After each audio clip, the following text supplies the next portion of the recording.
Assalamualaikum warahmatullahi taala wabarakatuh. Uh, hari ini kita cuba memperingati salah seorang tokoh Melayu yang dianggap terhebat pada zaman dia dan hingga ke zaman ini. Pada 5 Disember lepas adalah ulang tahun ke-77 kembalinya tokoh yang kita akan memperkatakan ini ke pangkuan ilahi. Tokoh ini dilahirkan dalam masyarakat Melayu sebelum Perang Dunia Kedua. Maksudnya di dalam zaman penjajah, tokoh yang seorang ini telah lahir dan memberikan perubahan pemikiran kepada orang Melayu pada zaman 30-an hingga 40-an. Tokoh yang kita akan perkatakan malam ini adalah Allahyarham Abdul Rahim Kajai. Kajai adalah salah sebuah kawasan di Minangkabau di Sumatera, dan sampai sekarang Kajai menjadi satu jenama dalam bidang kewartawanan. Rahim Kajai seorang dilahirkan sebagai wartawan yang mempelopori juga bidang kesusastraan. Maknanya pada zaman Rahim Kajai dia melahirkan wartawan dan melahirkan sastrawan. Mungkin pada zaman itu dengan gaya kewartawanan tidak dapat melepasi tapisan-tapisan penjajah dan dialih kepada fiction dalam bentuk karya sastra. Rahim Kajai menjadi pengarang pertama utusan Melayu. Saya fikir tidak lama, dia lebih kurang 7 tahun, tapi dia memberi satu corak kewartawanan Melayu sampai ke hari ini. Sebelum utusan Melayu, Rahim Kajai telah bekerja dengan 5 surat khabar. Dan akhirnya apabila utusan Melayu ditubuhkan tahun 1938 dan surat khabar terbit 1939, Rahim Kajai menjadi orang pilihan pertama Yusof Ishak untuk mengendalikan utusan Melayu, sebuah akhbar yang dibiayai oleh orang Melayu dan dibiayai oleh petani, driver taksi, pemenarik beca untuk menyampaikan suara orang Melayu pada zaman itu. Bersama-sama saya kali ini adalah tokoh wartawan negara Tan Sri Johan Jaafar, yang pernah menjadi ketua pengarang kumpulan utusan Melayu, dan beliau banyak mengkaji tentang Rahim Kajai. Mungkin boleh kita berkongsi pandangan apakah relevannya Rahim Kajai yang meninggal dunia 77 tahun dulu dan hingga sekarang. Saya fikir terlalu jauh, 77 tahun. Terima kasih Saudara Kusman, pada semua yang mengikuti program Kawal Buku ni. Saya sebenarnya bukan pakar Rahim Kajai, tetapi saya seorang yang sangat menghormati dan mengagumi beliau, bukan saja sebagai seorang wartawan tetapi juga sebagai seorang sastrawan. Dan ini menarik sebab Rahim Kajai ini dikaitkan dengan satu golongan wartawan yang juga sastrawan. Sebab pada ketika itu ada 2 kumpulan wartawan sastrawan. Yang pertama ialah apa yang disebutkan sebagai sastrawan wartawan. Yang kedua ialah sastrawan guru.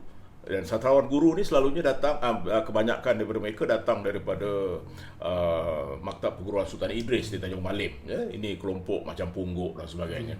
Dan sastrawan wartawan ini adalah kelompok daripada kalangan mereka yang sebenarnya wartawan tapi pada waktu yang sama menulis.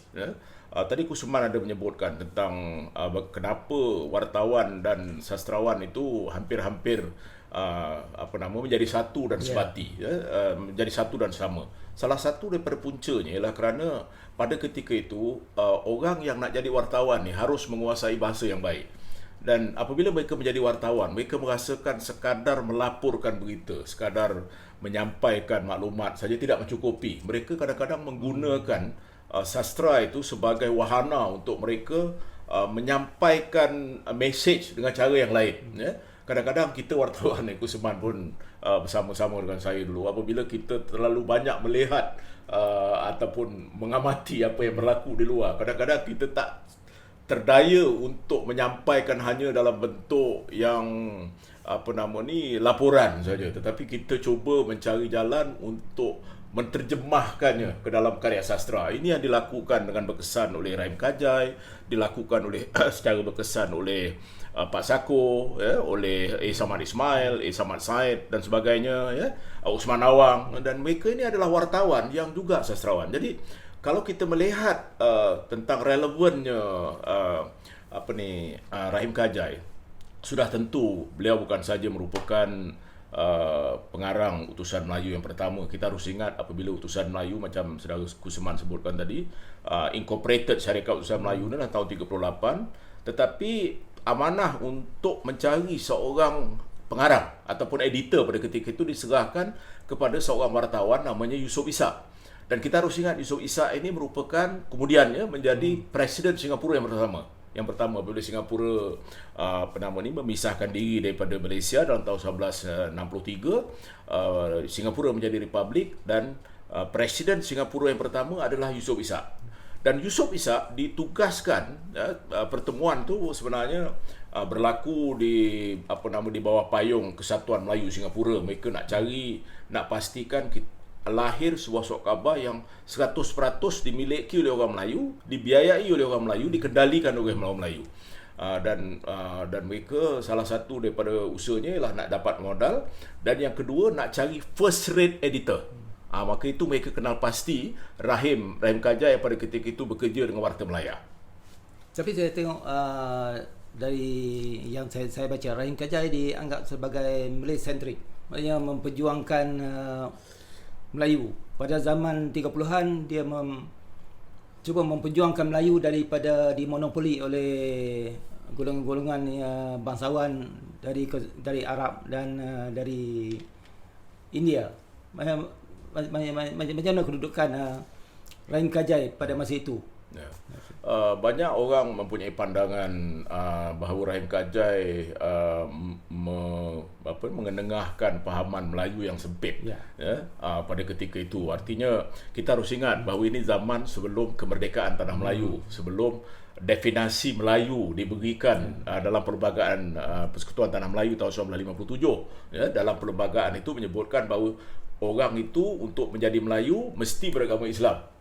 Dan kemudian siapa saja boleh jadi Melayu, dan ini kita pun tahulah, orang siapa saja asalkan dia menjadi Muslim dan dia mengamalkan adat istiadat dan kebudayaan Melayu, maka dia orang Melayu. Tetapi semangat nasionalisme, semangat Malay consciousness, kesedaran di kalangan orang Melayu pada ketika itu yang membentuk Rahim Kajai pada tahun-tahun 20-an, pada tahun-tahun 30-an itu memang merasakan bahawa orang Melayu ini sebenarnya tersisih, tertekan oleh kelompok tertentu yang mereka ini sebenarnya adalah pedagang, mereka ini adalah orang yang menguasai perusahaan, mereka menguasai harta dan sebagainya. Jadi orang Melayu walaupun duduk di tanah Melayu tetapi tertekan oleh kelompok ini, dan terutamanya serangan ataupun kritikan Rahim Kajai terhadap orang yang dianggap sebagai darah keturunan Arab di KA ni. Dan oleh kerana itu kita dapati sentimennya yang agak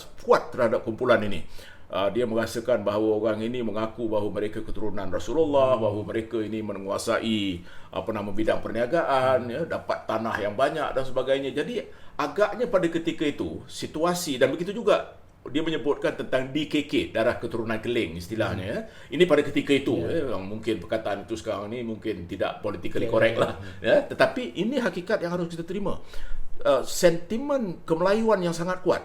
Dan kita harus ingat bahawa Rahim Kajai ini terbentuk daripada tradisi sewaktu kelahiran Al-Imam, iaitu surat khabar yang sangat berpengaruh yang digerakkan oleh reformis golongan muda reformis daripada Mesir, ini Syekh Ahmad Al-Hadi dan sebagainya ni, dan dia adalah sebahagian daripada kelompok ini yang mau mengubah pemikiran orang Melayu, pemikiran orang Islam supaya menjadi progresif. Jadi mungkin kekangan pada Rahim Kajai ini, dia merasakan bahawa oleh kerana ada unsur-unsur luar yang menyebabkan bahawa orang Melayu yang sepatutnya diberikan kedudukan ataupun yang sepatutnya dapat hidup dengan lebih makmur di negara sendiri, tetapi oleh kerana adanya unsur-unsur ini menyebabkan bahawa orang Melayu merasa diri mereka tertindas. Dan kita harus ingat, sebab itu penekanan diberikan kepada ahbab utusan Melayu ini untuk membolehkan ianya ahbar yang sepenuhnya dimiliki, dibiayai dan dikendalikan oleh orang Melayu semenanjung, the Malays of the Archipelago. Kenapa dalam tahun 1939 isu ini timbul? Sedangkan kita tahu bahawa dalam tahun 20-an, dalam tahun 30-an, dalam tahun 30-an itu saja, dekad 30-an tu Usman, tidak kurang daripada 80 periodicals Melayu terbit. Begitu banyak sekali. Daripada 80 itu hanya satu saja yang sepenuhnya dimiliki, dikuasai dan dikendalikan oleh orang Melayu. Mungkin dari segi ekonomi di monopoli oleh golongan ini tak? Lebih kurang begitulah. Selain daripada tentunya pendatang daripada negara-negara lain, tetapi juga kekuatan ekonomi pada ketika itu terutamanya di kalangan kelompok yang dianggap sebagai darah keturunan Arab ni. Jadi oleh kerana itu, bukan saja utusan Melayu mengambil sikap yang sangat kuat penentangan terhadap kelompok ini, tetapi juga dalam karya-karya dia, kan? Sebab itu satire yang dia tulis, cerpen-cerpen yang ditulis banyak sekali menonjolkan isu ini.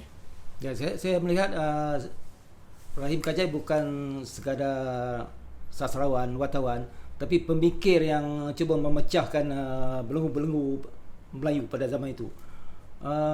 Bagaimana kalau nak dibuat zaman sekarang untuk memanfaatkan balik sastra dan kewatawanan untuk dalam kedudukan yang sama seperti Rahim Kajai?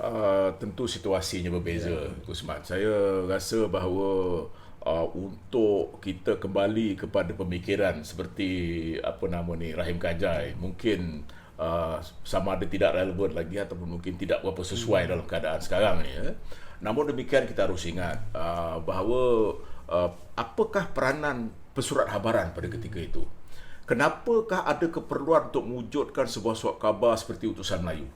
Kenapa tidak bergantung pada surat khabar lain? Ada 81 periodikal tahun 80-an saja. Kita harus ingat, surat khabar Melayu yang pertama diterbitkan di Pulau Pinang dalam tahun 1876, iaitu Jawi Peranakan. Dan kita tahu Jawi Peranakan ni sebenarnya adalah mamak. Ya, bukan Melayu. Jadi itu ahbar Melayu yang pertama dalam tulisan Jawi, itu merupakan surat khabar yang Melayu. 63 tahun selepas surat khabar pertama dalam bahasa Melayu, tulisan Jawi, muncullah Utusan Melayu. 63 tahun. Begitu lama proses, 6 dekad untuk membolehkan sebuah surat khabar yang sepenuhnya dimiliki, dikuasai, dimodali dan dikendalikan dan disunting oleh orang Melayu sepenuhnya. Jadi kita nampak keadaan begitu. Saya dari segi, saya tengok antara kekuatan Kajai, pojok. Sebab biasanya pojok akan menjadi satu formaliti lah dalam surat khabar, mesti ada. Tapi di tangan Kajai, pojok tu dia bagi satu yang sangat besar. Pojok dan kartun yang ditulis wording. Pojok ni sebenarnya adalah satu keunikan yang berlaku dalam surat khabar Melayu. Saya merasakan bahawa bukan Kajai yang mempelopori pojok ini, tetapi Kajai memperkukuh, memperkasa pojok menjadi satu alat ataupun wahana yang sangat berpengaruh apabila untuk sesebuah surat khabar. Dan tradisi ini berterusan sampai ke hari ini. Hampir semua surat khabar Melayu ada ruangan pojoknya. Walau apa namanya lah, senyum kambing ke apa ke, tapi tetap ada ruangan pojok, atau tak semestinya dalam bentuk sketsa, tidak semestinya dalam bentuk kartun, tetapi kemungkinan dalam bentuk tulisan, ruangan pojok ni. Dan apa yang dilakukan oleh Rahim Kajai ialah menggunakan pojok ini dengan cara yang amat berkesan, ya. Dan inilah yang kita rasakan bahawa ini merupakan lesen bagi dia lah, ya. Kadang-kadang kalau dia nak tulis dalam bentuk teks, atau tulisan rencana dan sebagainya, ambil masa, kan. Dan kadang-kadang orang tak ada masa nak menghazam sindiran-sindiran ataupun setaya dia tu, kan. Tapi dia gunakan pojok ini dengan cara yang berkesan dan orang boleh baca dalam waktu yang cukup ringkas. Contohnya pojok dia Wak Lacok dan juga Wak Ketuk, ya. Yang ini merupakan pojok yang sangat berkesan, ya. Kadang-kadang orang baca surat khabar pada zaman tu kerana semata-mata kena nak baca walaupun pendek, kan. Yang pendek-pendek tu, kan. Sebab walaupun surat khabar masa tu tak tebal macam sekarang lah, kan, pada masalah kertas, masalah penerbitan dan sebagainya. Tapi sekurang-kurangnya bahawa dia telah menggunakan dengan berkesan, baik dalam waktu dia di Warta Jenaka ataupun di Utusan Melayu, dia menggunakan pojok dengan cara yang sangat baik sekali. Dalam konteks sastrawan wartawan, saya melihat Kajai masa itu sedar tidak semua keadaan boleh ditangani dalam bentuk kewartawanan. Ya. Sebab itu dialih kepada kesastraan, terutama cerpen waktu itu. Ya, ya. Dan wartawan-wartawan yang dilahirkan macam Pak Sako, Samad Ismail, semua tu menjadi satu macam ikon baru pada generasi wartawan sekarang. Macam mana kedua-dua bidang itu, satu berdasarkan fakta, satu fiksyen, boleh menyampaikan pemikiran kepada audien? Saya rasa ini satu kehilangan besar dalam tradisi kewartawanan Melayu. Kita sekarang tidak lagi punya sastrawan wartawan. Memang dulu di Utusan Melayu ramai sastrawan wartawan yang juga sastrawan, macam Kusman sendiri, ya. Ramai pada ketika itu yang mereka juga menulis karya sastra dan mereka juga wartawan, ya. Dan ini saya fikir adalah kekuatan yang terlihat kepada karyawan ini, ya, kepada sastra ini, kepada sastrawan dan wartawan ini. Kalau kita perhatikan misalnya orang seperti Pak Sako, ya, Ishak Haji Muhammad, ya, orang mengenal dia memang sebagai wartawan, tetapi dalam dunia kesusastraan orang mengenal dia kerana Anak Mak Lela Gila, ya. Orang mengenal dia kerana tulisan-tulisannya yang sangat kuat, kekuatan sastranya, menggunakan satire yang sangat kuat. Dan satire ini banyak dimulakan oleh orang seperti Rahim Kajai. Kalau kita perhatikan, ini adalah buku cerpen pilihan, 10 buah cerpen yang dipilih oleh seorang pensyarah Universiti Melaya yang bernama Hasim Awang, ya, satire Kajai, ya. Dia memilih 10 buah cerpen. Kalau kita perhatikan, Kajai ni dia banyak menulis cerpen pendek-pendek dalam Utusan Zaman, dalam Warta Jenaka dan sebagainya. Cerpen dia pendek-pendek. Kemungkinan pada ketika itu space, ruangan tak ada terbatas, ya. Tetapi untuk tujuan cerpen yang lebih serius, ya, dan terutamanya apabila dia mengkritik kelompok DKA dan DKK ni, dia menulis cerpen yang panjang, ya. Saya nak tunjukkan satu contoh, ya, beberapa contoh nama cerpen-cerpen yang ditulis. Ini nak menggambarkan seperti yang aku sebutkan tadi, bahawa sastrawan, wartawan ini, dia merasakan bahawa sekadar dia menulis dalam surat khabar dia, ya, baik ruangan editorial ke, tak cukup. Ya, dia perlu menggunakan platform yang lain ataupun landas. Mungkin di situ kekuatan seni berbahasa. Ya.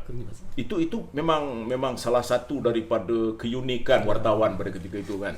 Tapi Kusman sebutkan sekarang berapa orang lagi sastrawan kita ataupun wartawan kita yang sebenarnya sastrawan, pada waktu yang sama, jumlahnya semakin berkurang. Sebab banyak kita sekarang ni dah memisahkan sama sekali tradisi kewartawanan, tradisi kesusastraan. Orang sastra tak masuk dalam dunia kewartawanan, orang wartawan tak masuk dalam dunia kesusastraan. Jadi itu dah terpisah dengan sendirinya. Sedangkan ini adalah salah satu daripada ciri yang unik bagi dunia kewartawanan Melayu. Tradisi kewartawanan Melayu dibentuk oleh mereka yang mempunyai pengaruh yang sangat kuat, macam orang seperti Kajai, kemudiannya kita tengok macam Pak Samad Ismail, ya, Samad Said sendiri, Osman Awang dan sebagainya, ya. Orang-orang ni semua adalah orang yang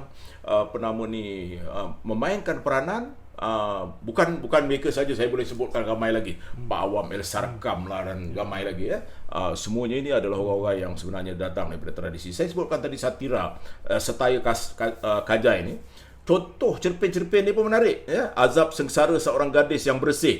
Kemudian Cetera Hiburan Raya Aidilfitri, Cerita Harta, Cinta dan Roh Kebangsaan. Jadi semua ini menggambarkan sikap dia, values yang dia nak kemukakan, perjuangan dia ataupun jihad dia lah. Dia cakap dalam konteks Kajai ni, apa yang dia tak boleh tulis mungkin secara berita, secara editorial di dalam surat khabar, maka dia melahirkannya dalam bentuk cerpen.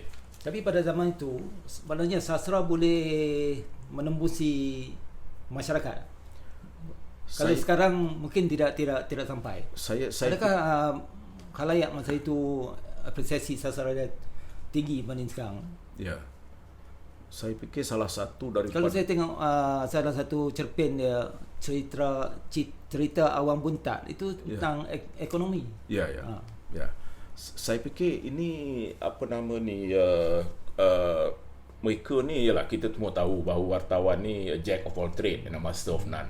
Kita jadi wartawan ni kita kena tahu semua benda. Kita bukan pakar dalam apa-apa bidang sekalipun kan. Kita terpaksa tahu semua bidang. Jadi begitu juga Kajai. Kajai membangkit soal ekonomi ya. Pada ketika itu, dan dia bukan tidak sedar kepada masalah kemiskinan orang Melayu, kepapaan orang Melayu, terpinggirnya orang Melayu. Dia sedar semua itu. Dan selain daripada peranan yang dimainkan, kita harus perhatikan ya, bahawa Utusan Melayu pada peringkat awalnya dia merupakan surat khabar yang agak konservatif. Dia tak berani nak tegur dan sebagainya. Tetapi akhirnya surat khabar Utusan Melayu ini dia menjadi surat khabar yang sangat berani, sangat lantang ya. Dan daripada surat khabar yang disindir oleh orang Inggeris sebagai the pink paper. Pink paper ni maksudnya kertas murah lah kan. Pada ketika itu, tetapi dia merupakan suara yang sangat kuat. Sebegitu kuat sekali suara itu, sebegitu berkesannya suara itu hingga apabila Melaya merdeka dalam tahun 1957, dan tidak lama selepas itu UMNO yang memerintah merasakan bahawa Utusan Melayu merupakan sebuah surat khabar yang terlalu berpengaruh dan terlalu banyak mengkritik maka itu ada keperluan untuk mengambil alih Utusan Melayu dalam tahun 1961. Saya fikir peristiwa mogok lah 1961 Utusan Melayu sebagai penamat gagasan-gagasan yang diusahakan oleh Rahim. Sebab dari segi mungkin zaman Rahim kebebasan bersuara, kebebasan akhbar dia lebih luas. Mungkin apa pandangan saya setuju dengan Kusman dalam soal itu. Saya fikir kebebasan media berakhir pada tahun 1961 apabila Utusan Melayu diambil alih oleh UMNO. Dan pada ketika itu wartawan Utusan Melayu melancarkan mogok Utusan Melayu. Dan Osman Awang pada ketika itu yang bekerja di Utusan menulis cerpennya di Duri dan Api, iaitu Sajak Duri dan Api, sajak yang sangat kuat pengaruhnya. Tetapi lebih daripada itu, saya percaya kita kena ingat ya Kusman, pada tahun 1961 ataupun apabila selepas merdeka, daripada ratusan surat khabar yang terbit daripada tahun 1876, tidak ada yang survive, tidak ada yang bertahan kecuali Utusan Melayu. Kemana perginya Warta Jenaka, kemana perginya Edaran Zaman, kemana perginya Majlis dan macam-macam surat khabar, Perubahan Baru, macam-macam surat khabar yang terbit dan majalah daripada tahun 1876 sampailah pada tahun 1957 tidak ada surat khabar yang bertahan. Kita harus ingat bahawa dalam tahun 1957 akhbar Rumi kumpulan Straits Times diterbitkan, iaitu berita harian tahun 1957, lebih kurang pada waktu merdeka. Utusan Melayu tidak menerbitkan akhbar Rumi sehingga tahun 1967. Mereka begitu yakin bahawa surat khabar Jawi ini akan terus bertahan. 10 tahun selepas terbitnya berita harian edisi Rumi, barulah terbit surat khabar Utusan Malaysia tahun 1967. Kenapa? Saya melihat perkara ini. Saya fikir kerana pada ketika itu orang di Utusan Melayu merasakan bahawa Jawi ini akan bertahan. tak mungkin Jawi ini akan jadi akan hilang kekuatan ataupun kedudukannya, sebab sekolah Melayu mengajar ataupun mengajar Jawi dalam sistem pendidikan mereka, dan tak ada masalah pada ketika itu, kan. Jawi pun orang putih hantar kepada sultan pun dia tu dah Jawi, kan, pada ketika itu. Jadi maksud saya ialah bahawa utusan Melayu begitu confident sekali bahawa surat khabar utusan Melayu dalam besi Jawi ini akan bertahan sampai bila-bila. Jadi mereka mengambil masa 10 tahun selepas berita harian terbit, baru mereka terbitkan utusan Malaysia. Jadi saya setuju dengan saudara Kusman bahawa tahun 1961 merupakan titik tolak penting dalam dunia kewartaan Melayu. Bagi saya sendiri secara peribadi, kebebasan mutlak, kebebasan bersuara dalam media sebenarnya berakhir apabila UMNO mengambil alih utusan Melayu dalam tahun 1961. Ya. Saya pun sebenarnya tidak mempromosi dan tidak setuju dengan kebebasan mutlak media. Tapi yang diperjuangkan kebebasan media kerap kali mengambil hak-hak yang dikatakan bebas itu. Bagi saya mungkin pada zaman Kajai tidak ada benda-benda ini, tidak ada benda-benda penapisan, tidak ada benda-benda yang mengungkung wartawan pada masa itu. Mungkin kalau ada pun mungkin dialih kepada karya sastra lah. Macam mana? Dia macam mana pun kawalan terhadap media ini berlaku selepas Inggeris kembali selepas daripada tahun kekalahan Jepun dan bintang 3 kerajaan Inggeris mengambil alih semula sebelum memberikan kemerdekaan tahun 57. Jadi pada ketika itu tentunya mereka mengawasi surat khabar, dan kalau kita perhatikan bahawa mereka juga memastikan bahawa surat khabar Melayu ni toe the line lah, ikut skrip yang telah ditentukan. Saya bersetuju dengan saudara Kusman bahawa tidak ada kebebasan mutlak dalam dunia persurat khabaran. Bagi saya sendiri, saya pernah menjadi ketua pengarang dan saya tahu kebebasan ini sebenarnya satu utopia lah, sebab kita tidak boleh memberikan kebebasan mutlak dalam apa konteks sekalipun. Tapi contohnya lah, kita duduk dalam negara pelbagai kaum, kalau kita nak main sentimen perkauman melampau, besok kita akan berlaku rusuhan, itu penanggungjawatan kita, Begitu juga kalau kita nak bermain dengan katalah suatu isu yang tidak ada penanggungjawatan, saya percaya itu akan merosakkan kita. Ini macam social media pada hari inilah, Jadi tidak ada orang yang menguasai, tidak ada orang yang kontrol, dia merupakan dunia cowboy, sesiapa saja boleh berbuat apa, mengata melakukan apa saja. Jadi tetapi surat khabar ni satu, kita harus ingat bahawa tradisi pesurat khabaran ini bertolak daripada soal penanggungjawatan. Accountability-nya ada. Jadi sebab surat khabar ini pada akhirnya dia akan dinilai. Yang menilainya bukan orang yang buat surat khabar tu, tetapi orang yang membeli, yang membaca. Kalau mereka merasakan bahawa surat khabar ini tidak sesuai dengan jiwa atau sentimen mereka ataupun dengan cita rasa mereka tidak akan membeli. Jadi saya fikir inilah yang dikatakan yang kita selalu sebutkan sebagai pendemokrasian dalam soal memilih itu. Jadi dalam konteks surat khabar ini memang kebebasan mutlak tak ada, tetapi kita mestilah memainkan peranan untuk kita menjadi mata dan hati rakyat. Kalau kita membenarkan segala macam kemungkaran, segala macam bentuk rasuah, kita benarkan perlakuan pimpinan politik yang bertentangan dengan tata susila dan peradaban kita, sudah tentunya kita sendiri akan merasa bersalah, kan? Jadi di mana yang boleh kita mainkan peranan itu, kita harus mainkan peranan itu, sebab pada akhirnya penanggungjawatan itu adalah pada kita. Mengambil semangat Kajai, apakah sekarang mungkin boleh kita menggerakkan balik kedua-dua bidang ini, sastrawan dan wartawan ini jadi satu aliran, menjadi satu gabungan. Sepatutnya begitulah Kusman, tapi masalahnya kita harus ingat bahawa sekarang ni profession kewartawanan itu pun dah tercabar.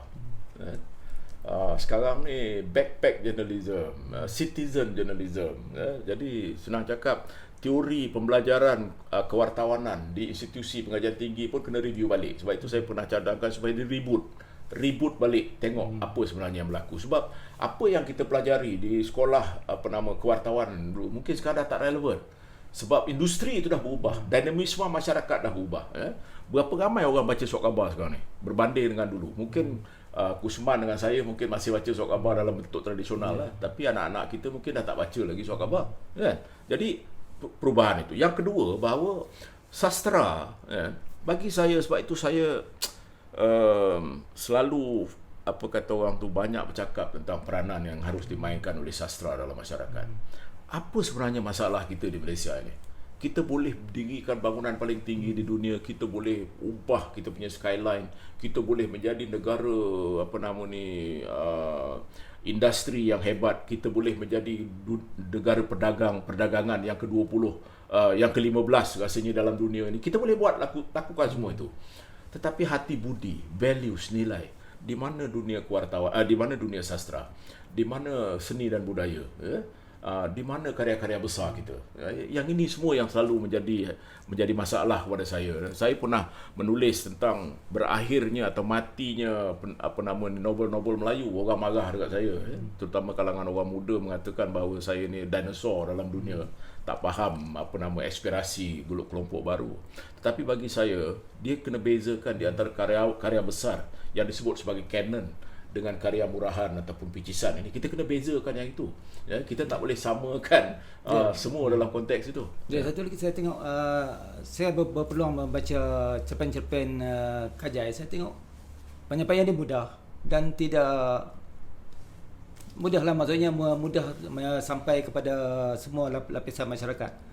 Tapi dalam suasana sekarang, karya-karya kita dicuba untuk jadi kompleks, menjadi susah, dan bagi saya apa yang dihasilkan oleh Kajai sampailah menepati sastra tu. Itu sebenarnya peranan sastra. Sebab itu dulu ada perdebatan di kalangan asas 50 seni untuk seni, tentang seni untuk seni dan seni untuk masyarakat. Orang macam Hamzah merasakan bahawa seni itu harus berdiri sebagai seni. Cerpen tu harus berdiri sebagai cerpen, novel harus berdiri sebagai novel. Tak payah dinilai. Maksudnya tidak ada tendensi untuk kita mengajar masyarakat, Tetapi bagi Christmas, bagi Osman Awam dan sebagainya, mereka merasakan bahawa sastra itu ada peranan. Sastra itu tidak detach. Dia tidak boleh hidup dalam vacuum. Ini perdebatan yang bukan baru sebenarnya. Seni untuk seni dan seni untuk masyarakat. Bagi saya, dua-dua betul. Pengujahan itu betul.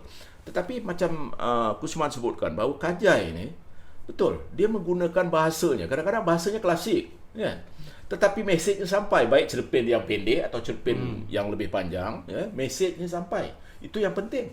Sebab bagi Kajai, dia menggunakan cerpen itu sebagai alat untuk dia mengemukakan atau memperjuangkan sesuatu kepentingan. Dan kalau saya berkarya, saya juga mempunyai peranan itu. Kalau saya tulislah drama saya, katakan, walaupun drama saya unsurnya absurd pada ketika itu, saya ni dilabelkan sebagai dramatis bersama-sama dengan Manasikana, bersama dengan Udin Hassan, Hatta Zarhan dan sebagainya, sebagai dramatis absurd. Tapi bagi saya, yang pentingnya adalah matlamat saya, apa yang nak saya sampaikan, mesejnya. Begitu juga Kajai. Kajai menggunakan bahasa yang paling mudah. Mesej itu sampai kepada masyarakat. Sebab itu Kajai dinobatkan sebagai bapa cerpen Melayu. Cerpen Melayu bukan baru.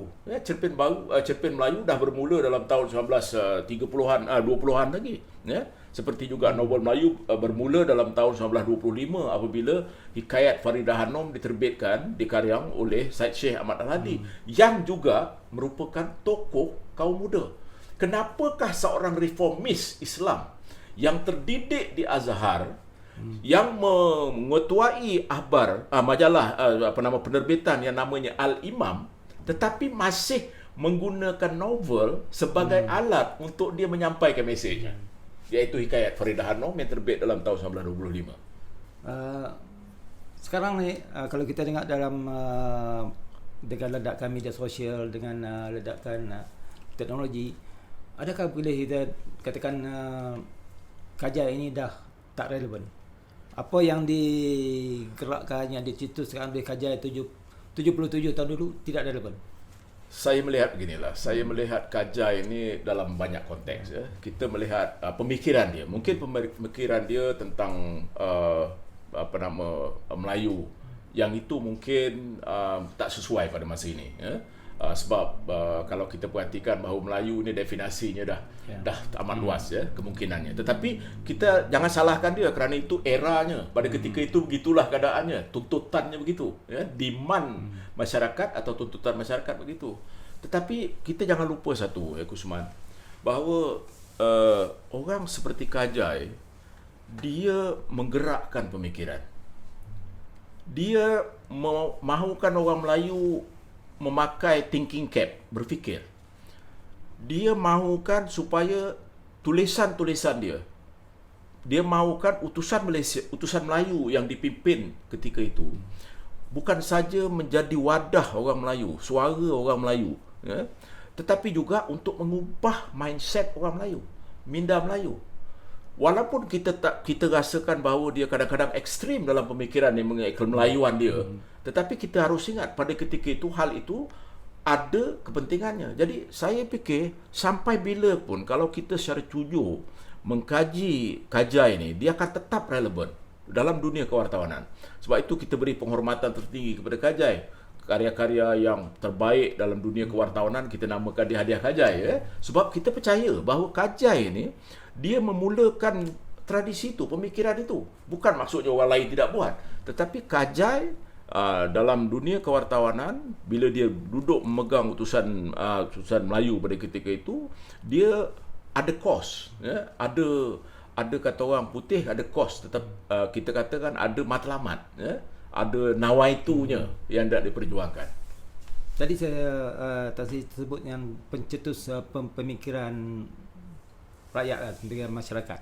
Apakah sekarang kita menghadapi krisis macam tu yang tidak muncul ataupun muncul tapi bilangannya terlalu kecil, pencetus pemikiran macam Kajai? Baru-baru ini pada hari Selasa yang lepas kita kehilangan seorang tokoh pemikir, seorang sarjana, seorang ilmuwan, seorang ahli ekonomi yang luar biasa, bernama Profesor Diraja Engku Aziz.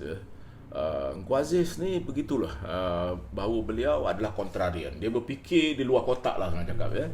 Orang belum bercakap pasal soal kemiskinan luar bandar, dia mengkaji kemiskinan luar bandar. Dia macam Kajai. Kalau dalam dunia sastra, Kajai menggunakan pendekatan paling mudah ya, untuk menyampaikan mesejnya. Pak Engku dia tak guna teori-teori ekonomi barat. Dia tak ambil Adam Smith, dia tak ambil Gini coefficient index dan sebagainya. Dia gunakan indeks sarung misalnya. Indeks sarung ini mudah saja bahawa dia nak mengetahui kemiskinan orang Melayu pada zaman itu, dalam tahun 50-an dan 60-an itu, berapa banyak sarung dalam satu household atau dalam satu rumah. Jadi ditolak bayi. Maksudnya kalau misalnya kata dalam rumah tu ada 4 helai kain sarung, tetapi orang ada 7, kadar kemiskinan tu tinggi. Jadi gitulah, dia gunakan sarung aja secara mudah, sarung indeks Engku Aziz. Maksudnya dalam konteks Kajai ni pun begitu juga. Dia menggunakan pendekatan yang paling mudah. Kalau kita baca tulisan-tulisan dia, terutama editorial dia, ya, terutama pojok dia ataupun cerpen-cerpen dia pendekatan yang mudah. Apa yang berlaku sebenarnya? Secara keseluruhan, saya fikir orang sudah berhenti berfikir, Usman. Orang sudah tidak lagi mahu menghabiskan masa berfikir. Kita ni melahirkan generasi forward generation. Bukan forward apa. Apa yang Kusman hantar pada saya, siapa saya berfikir, saya forward kat orang. Itu kerana tradisi social media. Tetapi apakah kita berfikir? Ini masalahnya. Jadi apakah generasi hari ini, the so-called X generation, Y generation, millennials dan sebagainya, sudah langsung berhenti berfikir? Sebab tugas berfikir itu telah ditentukan atau telah dicorakkan oleh social media. You don't need to think, kata orang putih. Tak payah berfikir lagi dah. Apa yang nak susah-susah? Kalau dulu kita masa budak-budak, masa Kusman budak-budak, saya lebih-lebih lagi masa zaman saya, kita tak ada toy. Kita terpaksa create toy. Kita banner toy. Tetapi hari ini semua dah ada. Kita boleh pergi ke mana-mana kedai untuk beli toy. Anak-anak kita, cucu kita tak payah lagi menggunakan buat toy. Begitu juga. Oleh kerana itu, seluruh tradisi pemikiran itu nampaknya sudah dikendurkan. Malah yang kekhawatiran saya lah bahawa di institusi pengajian tinggi pun tradisi berfikir ni semakin kurang. Sebab itu Engku Aziz selalu menumpukan perhatian kepada akal budi. Akal dan budi itu bersatu. Dia tak boleh berdiri sendiri. Akal dan budi. Ya? Ini pada pendapat saya lah bahawa pada akhirnya ialah kita perlu melahirkan masyarakat yang berfikir. The thinking public. Tapi kalau dia tidak membaca lagi, kalau dia tidak menonton, dia tidak berteater, dia tidak lagi maksudnya berkarya kan. Kreativiti habis. Tidak ada kreativiti. Sedangkan kita tahu kreativiti itulah sebenarnya asas ketamadunan manusia. Jadi kita boleh katakan Kajai lahir dalam masyarakat yang rajin berfikir dan bukan macam sekarang macam banyak yang pasif, banyak yang turun. Mungkin Kajai lahir pada zaman yang sesuai untuk dia. Saya fikir begini, Kusman. Saya dalam konteks itu saya melihat begini, bahawa di dalam masyarakat ini dia tak perlukan 32 juta manusia orang berfikir. Rakyat Malaysia ada 32 juta. Pada zaman itu mungkin ada 10 juta rakyat Malaysia. Mungkin ada 70% daripadanya orang Melayu, ataupun 80% ketika itu orang Melayu. Dia sebenarnya orang yang berfikir dalam masyarakat ni macam juga tradisi istana dulu, pujangga, Tun Sri Lanang dan sebagainya. Yang menulis bukan ramai. Kita tak perlu ramai, macam juga Soekarno kata kita perlu hanya 10 orang pemuda je untuk menggegarkan Indonesia. Dia tak perlu ramai. Tetapi kita perlukan orang-orang seperti ini, pencetus minda, penggerak minda, monumen akal budi ataupun pemikiran yang datang daripada orang-orang yang mencetuskan pemikiran. Surat khabar pun pada ketika itu, kita harus ingat pada zaman utusan Melayu dalam tahun 39, berapa ramai orang Melayu yang belajar, yang boleh membaca. Dalam satu kampung tu mungkin 10 orang, 20 orang. Selain daripada itu, orang semua illiterate, tak boleh membaca. Tapi yang penting bukan soal tidak boleh membaca, tetapi apa yang dibaca oleh 10 orang itu disebarkan kepada orang yang tidak boleh membaca. Itulah domino efek pemikiran. Sebab itu kita kata meletakkan monumen pemikir ataupun ikon yang diletakkan pada ketika itu, orang macam Zabah misalnya. Zabah kritikal terhadap bangsa dia. Dia tegur, dia buat macam-macam kritikan terhadap orang Melayu.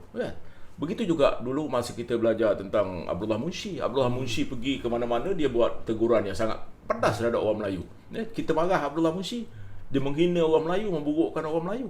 Tetapi sebenarnya tujuan dia untuk menyedarkan orang Melayu bahawa ada cara yang lebih baik untuk berubah. Maka itu tradisi yang penulisan Abdullah Munshi, kritikan Pendeta Zabah dan kemudian Kajai ini semua adalah sebahagian daripada seluruh aliran pemikiran yang bagi saya lah, ini merupakan monumen, ikon kita, yang penanda aras pemikiran paling tinggi lah, kemudian dilanjutkan oleh Profesor Engku Aziz dan sebagainya. Bagi pendapat Tan Sri, bagaimana untuk kita memanfaatkan Kajai dalam konteks hari ini? Saya fikir kita harus mengadakan satu yayasan, School of Kajai, Kajai School, sekolah Kajai lah. Sekolah Kajai ini bagi saya bukan sekadar kewartawanan saja. Sebab walaupun kita ada hadiah Kajai, tetapi kita tidak ada pemikiran Kajai lah. Sebab Kajai macam tenggelam dalam itu. Jadi kita perlu sekurang-kurangnya salah sebuah universiti yang mengajar media, mewujudkan satu sekolah ataupun chair untuk Kajai. Kita ada chair untuk P.Ramlee di Aswara. Kenapa kita tak ada chair untuk Kajai? Memang Kajai diajar dalam dunia kewartawanan, tetapi kita perlukan sebuah kerusi Kajai. Yang ini perlu sebab untuk orang membuat kajian yang lebih mendalam. Sebab tulisan-tulisan beliau yang terbit, macam contoh ini adalah buku yang sangat otoritatif, ditulis oleh Tan Sri Latif Bakar. Saya fikir ni dia punya sama ada kajian MA atau PhD dia lah, tentang Abdul Rahim Kajai, wartawan dan sastrawan Melayu. Dia gunakan wartawan dan sastrawan Melayu. Jadi saya fikir setakat buku ini sajalah, nak dapat buku ni pun payah, Usman. Jadi kalau ada sekolah chair, Kajai chair, ataupun kerusi kajai, ya. Jadi kita pada malam ini, saya fikir ini kawah buku dalam diskusi ni, salah satu daripada rumusan penting yang boleh kita buat ialah kita harus mencadangkan penubuhan sebuah kerusi kajai, ya, di mana-mana institusi pengajian tinggi. Ini penting bagi saya, kan? Bagi saya ini merupakan satu penghormatan tertinggi, bukan saja kepada kajai, tetapi kepada seluruh generasi kewartawanan dalam tahun-tahun 30-an itu, dalam tingkat awal itu. Saya ada satu soalan untuk Tan Sri. Sekarang dengan wujudnya satu zaman baru pada kewartawanan, wujudnya dengan istilah kewartawanan maya, citizen journalist, dengan media sosial, bagi saya kewartawanan tetap wujud walaupun ada media baru dan media sosial. Bagi saya media sosial dan kewartawanan maya, citizen journalist itu bukan wartawan. Kewartawanan dia ada disiplin, dia ada etika dia. Bagi saya walaupun kemajuan setinggi mana, kewartawanan patut ada dan tidak seharusnya tergugat. Itu tak dapat dinafikan, tapi kita harus juga ingat bahawa bumi bergerak dengan keadaan yang luar biasa, bumi media ni, pada waktu-waktu terakhir ni, terutamanya dalam waktu 5 tahun kebelakangan ni khususnya lah, ya. Banyak surat khabar yang dulu terkenal, Gulung Tikar, begitu juga nasib Utusan Melayu sendiri setelah 80 tahun, ya. Ini merupakan suatu tragedi lah, ya. Bagi saya, tentunya saya mempunyai pandangan yang sangat sedih, ya. Saya ada sentimental value seperti juga Kusman. Surat khabar yang pernah kita bekerja, kita cari makan di situ dan kita committed bekerja di situ, terpaksa gulung tikar, ya. Ini merupakan satu tragedi bagi bangsa lah, ya. Saya tak fikir apabila Yusof Ishak, Rahim Kajai dan kelompok kawan-kawan dalam Kesatuan Melayu Singapura yang merencanakan Utusan Melayu ini, mereka akan membayangkan pada satu ketika akan datang bahawa surat khabar ini akan berkubur, ya. Begitu juga surat khabar surat khabar Jawi yang terakhir penerbitannya pada tahun 2001, ya. Ini cerita rasa sedih lah, ya. Sebab di kalangan masyarakat Melayu, saya fikir sekarang ni 17 juta orang, ya, atau lebih, saya tak tahu berapa jumlahnya, tak boleh wujud atau tak boleh bertahan sebuah surat khabar tulisan Jawi. Tetapi di kalangan orang Cina, dengan jumlah kurang daripada 20% rakyat negara ini, mereka ada 8 mainstream newspaper dalam tulisan Mandarin ataupun tulisan Cina. Jadi kita nak salahkan sistem, kita nak salahkan orang Melayu, ya, tapi kita kena tahu budak-budak kita tak boleh baca Jawi lagi, ya. Kalau maksudnya mereka dah tak boleh lagi melakukan itu. Jadi dalam konteks yang Kusman sebutkan itu, dalam tradisi kewartawanan hari ini, ya, memang wartawan perlu wujud. Memang wartawan tidak boleh kata hilang begitu saja. Maksudnya alternatif media seperti social media tidak boleh mengambil alih peranan wartawan. Sebab macam kata Kusman, kita perlu ada disiplin, kita perlu ada kata orang penanggungjawaban, ya. Dan kita ada etika kita sendiri, ya.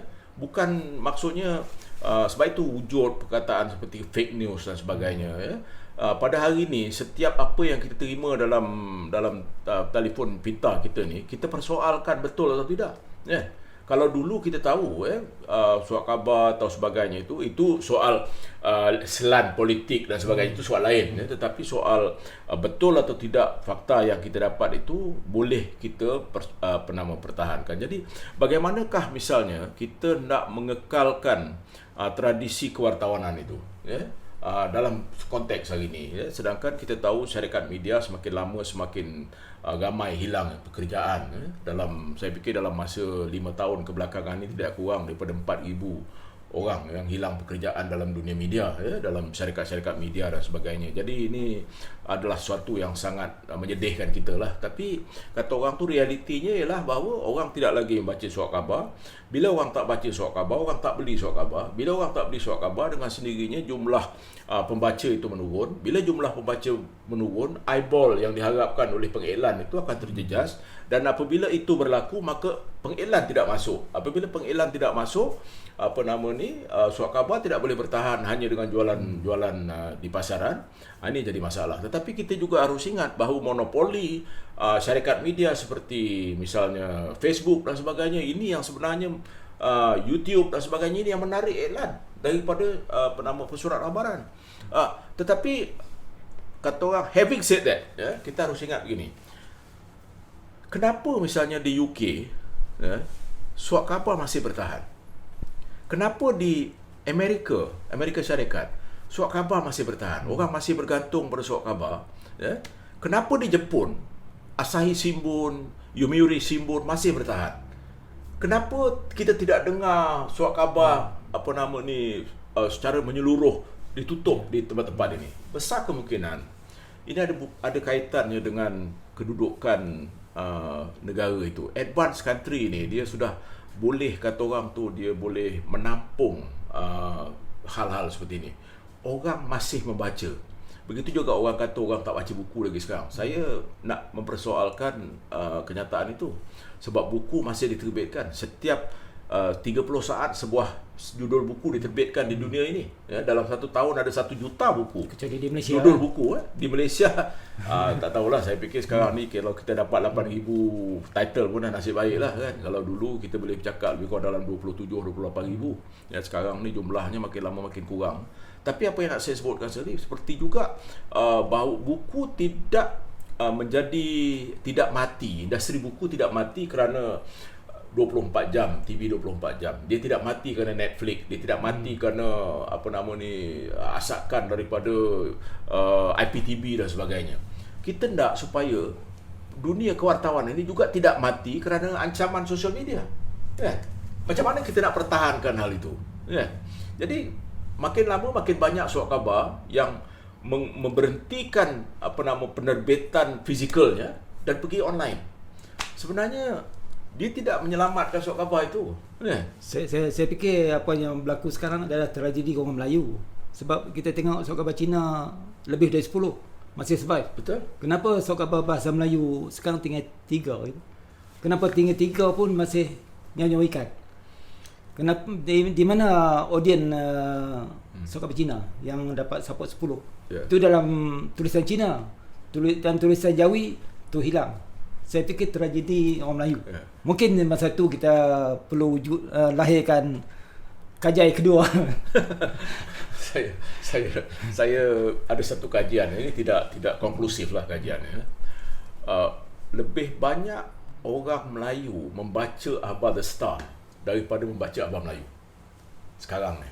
Kalau kita perhatikan, Akhbar Melayu yang circulation yang paling tinggi adalah Akhbar Sinar Harian. Saya fikir lebih kurang dalam 90,000 naskah sehari.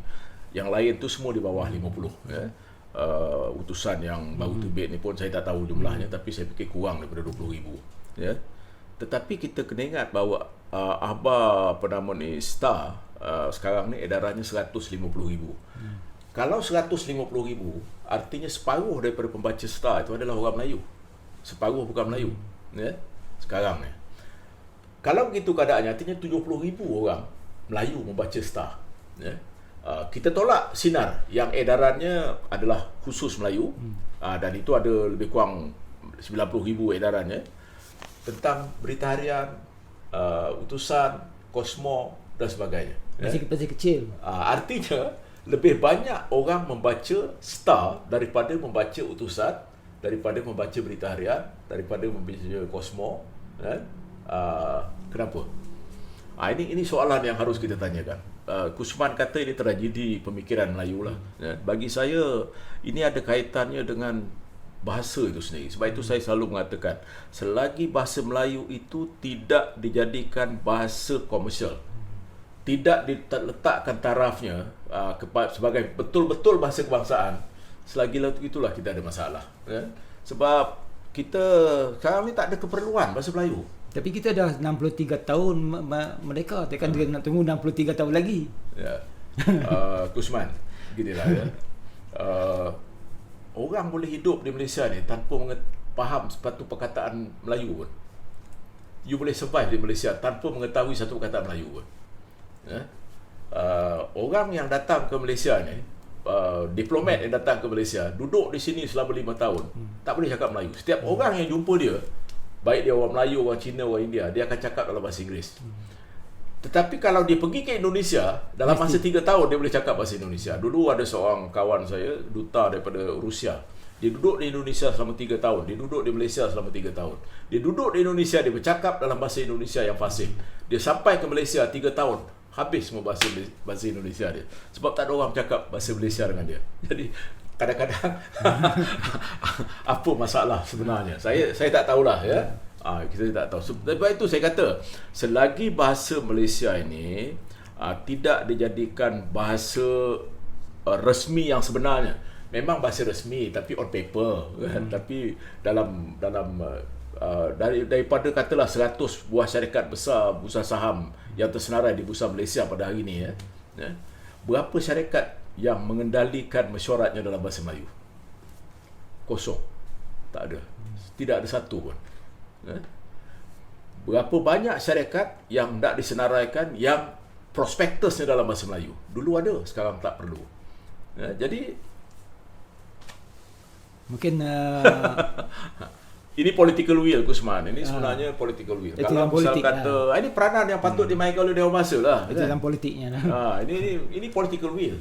Pada saya itu simple. Kalau orang sekarang boleh tulis dalam bahasa Inggeris kepada jabatan kerajaan, kementerian dan sebagainya, jadi tak ada isu lah, tak ada masalah kan? Sebab kita ni membuat kesilapan bahawa kita kata nak memperkukuh bahasa Inggeris tetapi mengorbankan bahasa Melayu. Patutnya kita memperkukuh bahasa Inggeris dengan memperkukuh bahasa Melayu. Jadi kita dah sampai ke akhir perbincangan. Mungkin Tan Sri boleh rumuskan saya ini pandangan saya lah, terutama pada generasi muda. Pada generasi muda, saya ingin mencadangkan supaya mereka menelaah, membaca karya-karya Rahim Kajai. Mungkin agak sukar nak baca dalam konteks hari ni. Bahasa dia agak klasik sikit lah, agak tradisional dengan logat, cara gaya dan sebagainya. Tapi itu tak penting bagi saya. Kemudian kita cuba memahami minda Rahim Kajai.